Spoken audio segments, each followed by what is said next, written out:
All right, peeps. What I wanted to do here was I just wanted to go over some of the equipment I use to play my actual arcade games.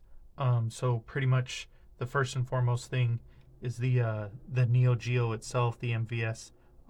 This is pretty much just a motherboard on the inside there, and it's covered in this case by Lions 3, as you can see right here.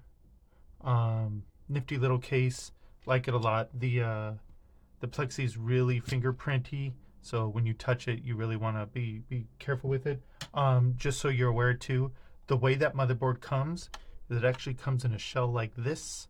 You pretty much take that shell off to get to the motherboard.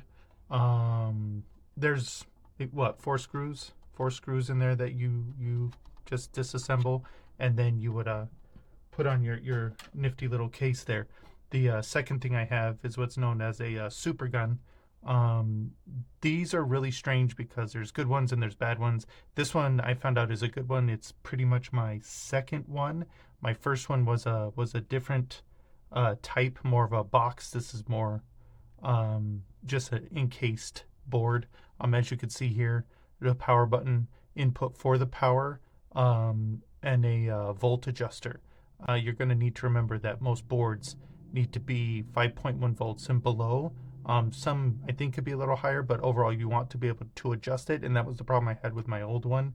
And I spent some good money on the old one too, and that didn't work. It wouldn't get below 5.26.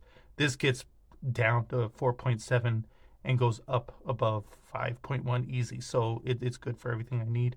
It has two DB15 inputs. It has other buttons here for brightness adjust. Also on the side here you have your headphone out, your RGBS, so this is your video and sound, and your kicker harness connection for your Capcom games.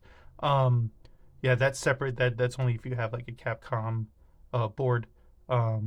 Somehow you need to connect it that way. I don't have that. I have Neo Geo board, obviously.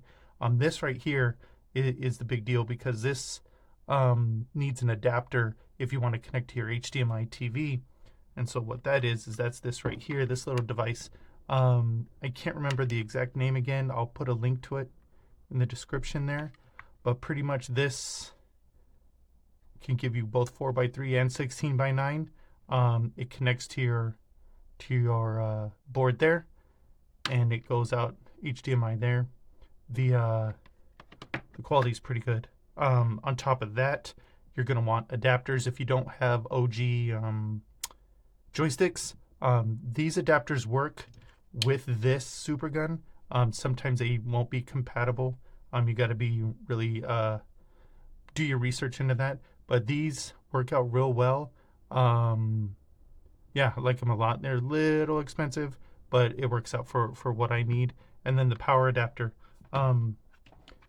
These don't ship with one unless you add it on. I happen to get one without because I forgot to add it on, and so it took me a minute to find a good one. This I pretty much found on Amazon.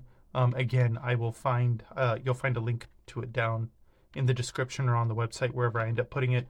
But it fits perfectly. This is the end, and as you can see, fits real well. It fits snug, which is fine, because what I assume anyways is that on the inside there, those metal brackets, they weren't really opened until I actually got it in there, but it works just fine. It works just fine. So yeah, I just wanted to go over that, and hopefully if you have any questions, just feel free to put them in the comments or email me, or you can find more information on the website at texturetv.com.